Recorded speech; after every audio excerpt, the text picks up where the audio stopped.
Assalamualaikum warahmatullahi wabarakatuh. Kembali lagi bersama ASK Lens. Dan kali ini, dalam kesempatan kali ini, kita akan mereview salah satu kamera dari Lumix, yaitu kamera mirrorless kecil ya.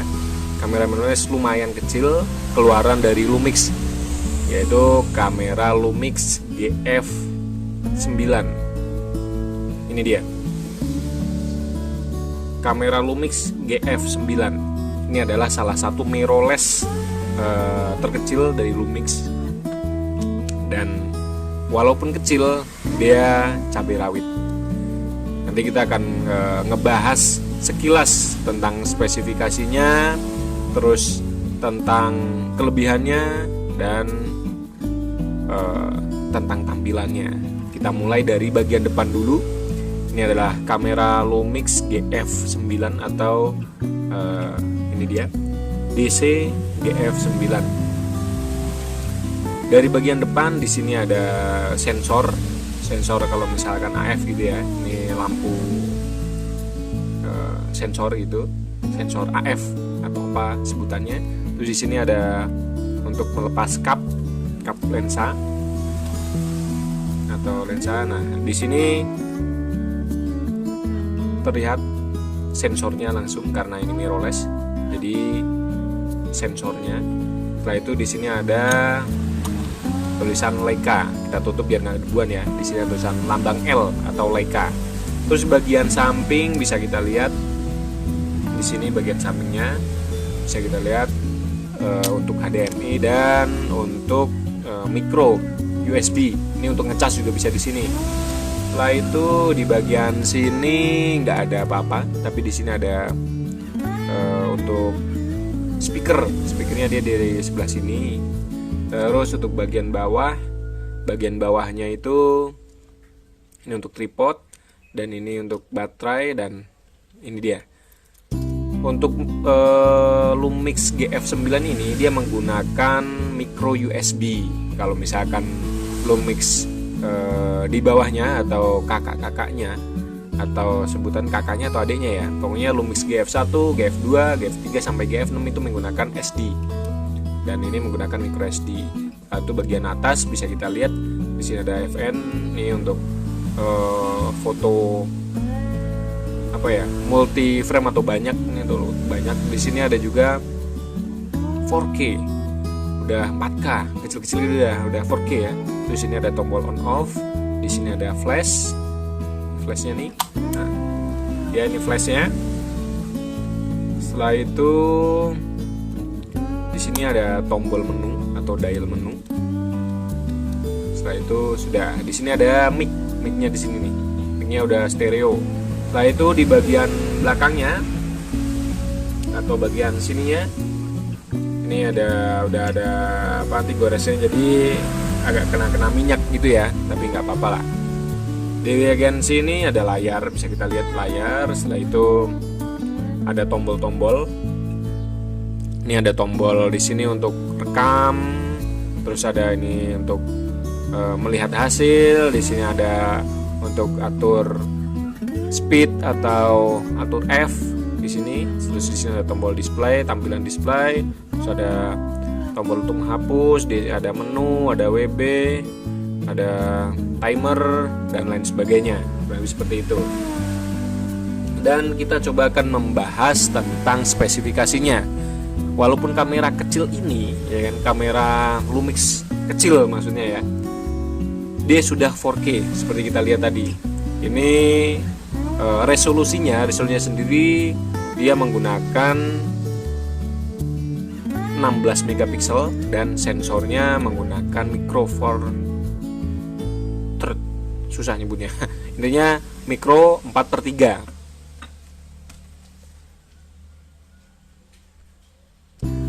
Atau biasa orang menyebutnya sensor mikro. Nah, sensor mikro ini digunakan oleh Lumix, terus oleh Olympus juga, terus oleh Xiaoyi M1 juga, Xiaomi dari Xiaomi atau Xiaoyi ya, itu sama.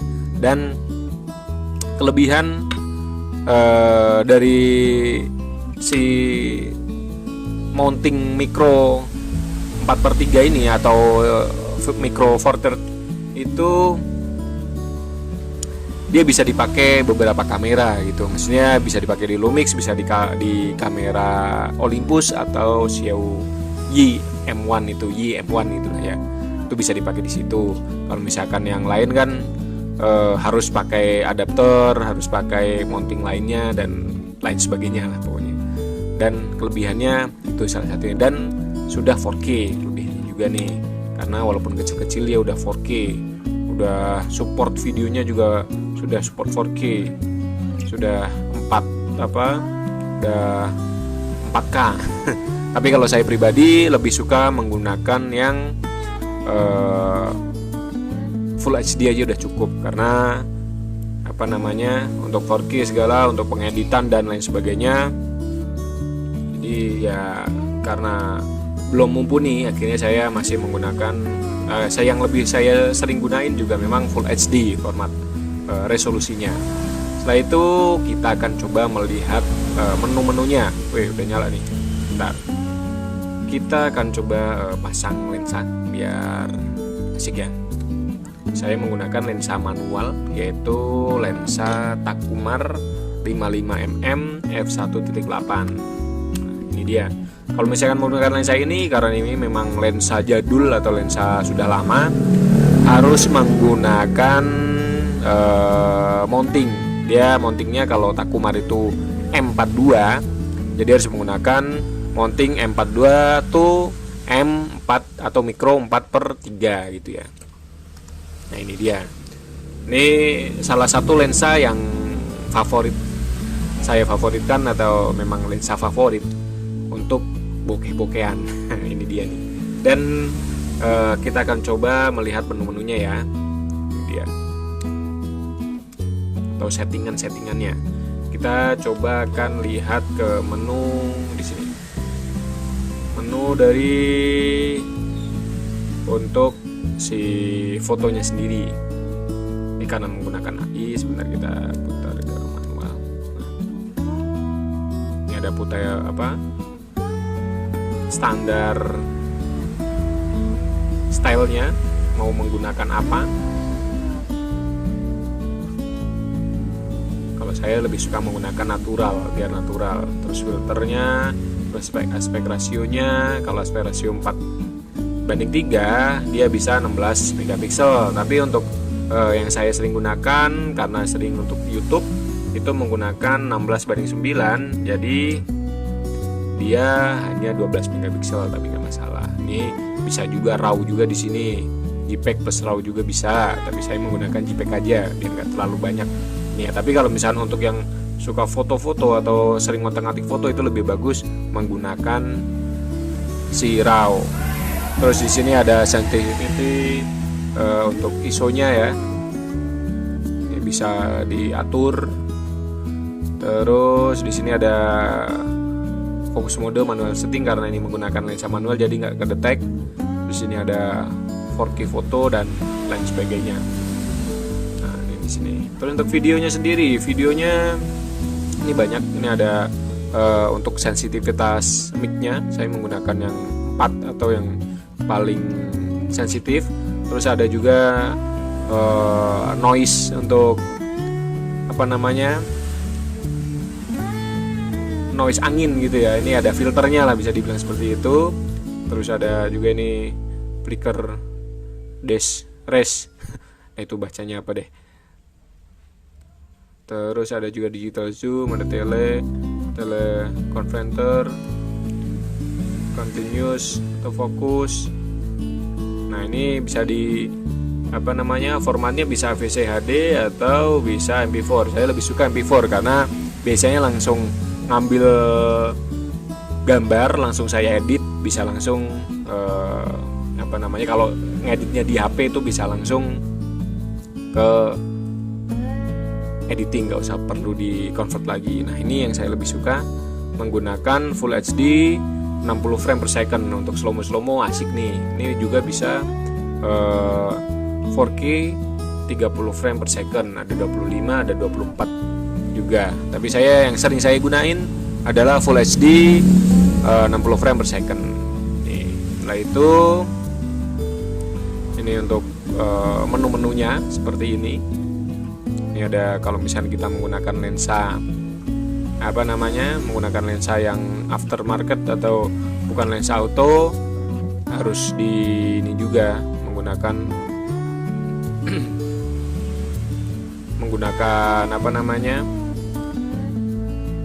lensanya harus di setting juga biar enggak, atau biar bisa untuk foto. Nah, ini ada focus picking juga. Kalau kita menggunakan lensa manual itu karena biasanya kalau misalnya ada otomatis kan bunyi titik. Nah, kalau misalnya manual kan harus ada focus picking. Nah, ini yang saya lebih suka menggunakan ini nih, karena biar kelihatan si fokusnya nantinya. Seperti ini menu-menunya. Dan kalau misalnya kita menggunakan lensa manual, harus settingnya ini shoot without lens. Jadi intinya W atau O lens, beda aftermarket lah intinya, biar bisa digunain di sini. Kalau misalkan kita ininya di offin, nggak bisa buat moto contoh ya. Nah, harus gini nih. Makanya kita harus aktifin on.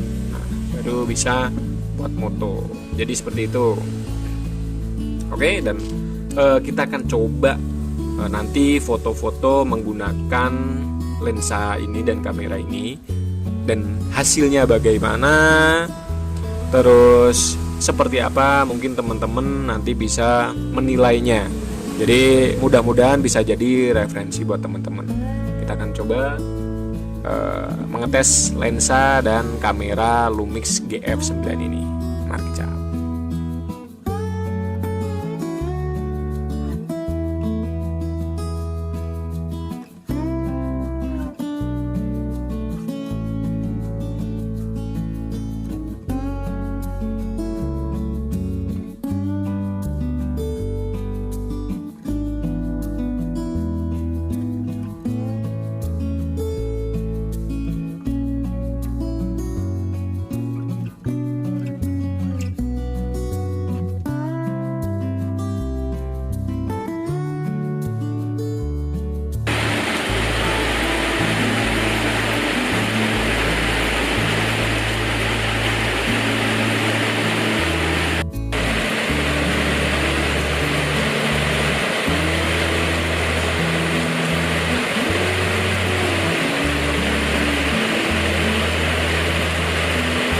Oke, jadi seperti itu hasil-hasilnya dan review-reviewnya.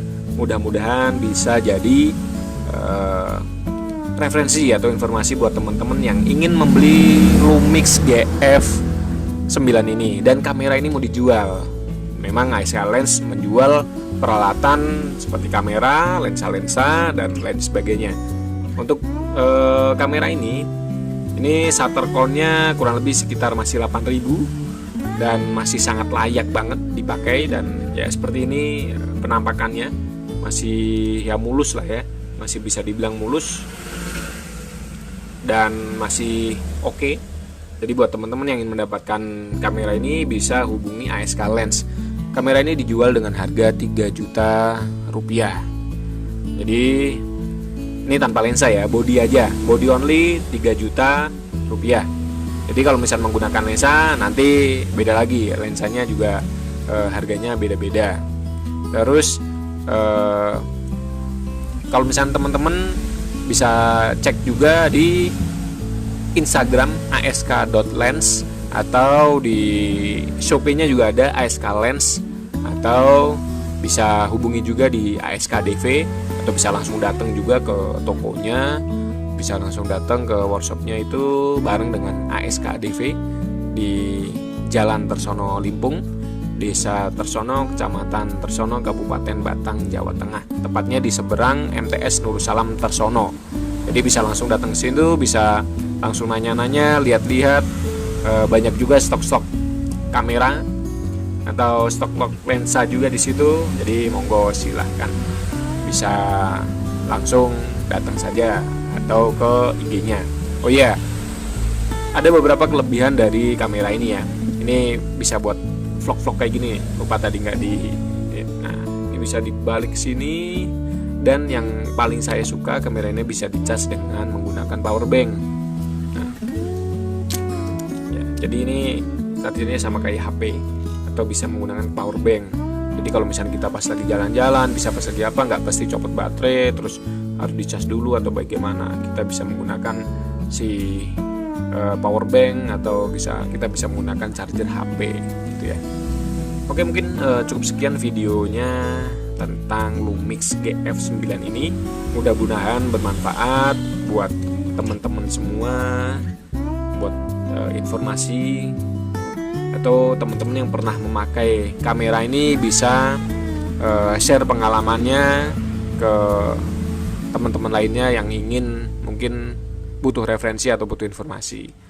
Bisa coret-coret juga di kolom komentar ya. Dan cukup sekian. Sekali lagi, kalau ingin mendapatkan kamera ini bisa langsung hubungin ASK DV. ASK Lens bisa juga, di ASK DV juga. Dan harganya 3 juta rupiah. Dan sekian, mohon maaf bila ada kata-kata yang kurang berkenan. Wassalamualaikum warahmatullahi wabarakatuh.